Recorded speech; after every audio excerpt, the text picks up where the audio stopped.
жауып тұрған көктемде гүлдере барсаң бөктерге қоңыраулатқан аспанды найзағай шаншып өткенде есіңе мені алғайсың.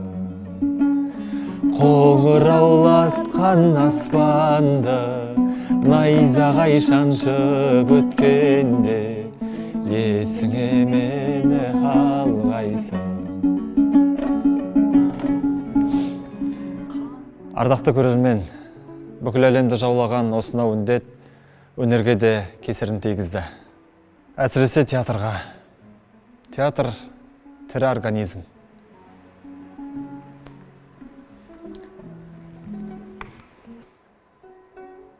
Театр ол сан түрлі тағдырлар тоғысқан сырлы әлем.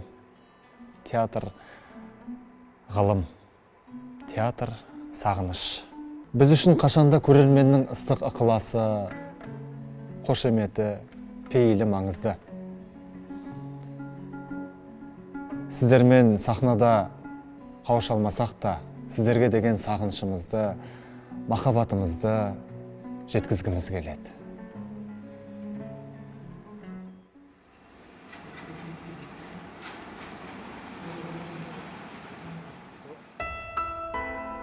Бұл сағыныш. Сағыныш өмірдің мәні. Егер сағынатын, бір көруге зарық болатын адамың болса, онда сен бақыттысың. Ол адамға опасыздық жасай алмайсың. Шын махаббат деген ол ұлы сағыныш. Әр адам өмірге келген сәттен бастап, оның жұмыр жүрегіне мада-ин махаббат деген таңба басылған.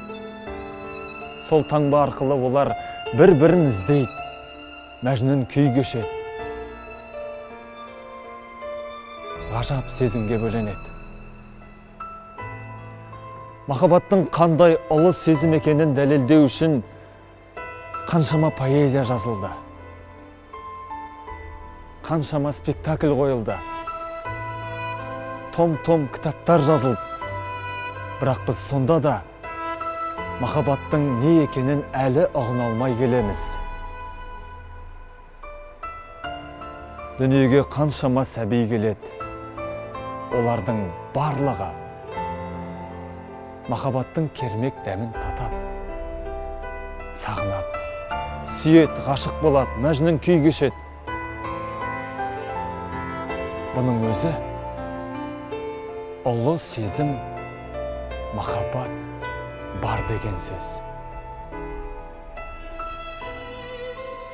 Сендер де сағыныңдар, өз ғашықтарыңды табыңдар, өз ғашықтарыңа жолығыңдар.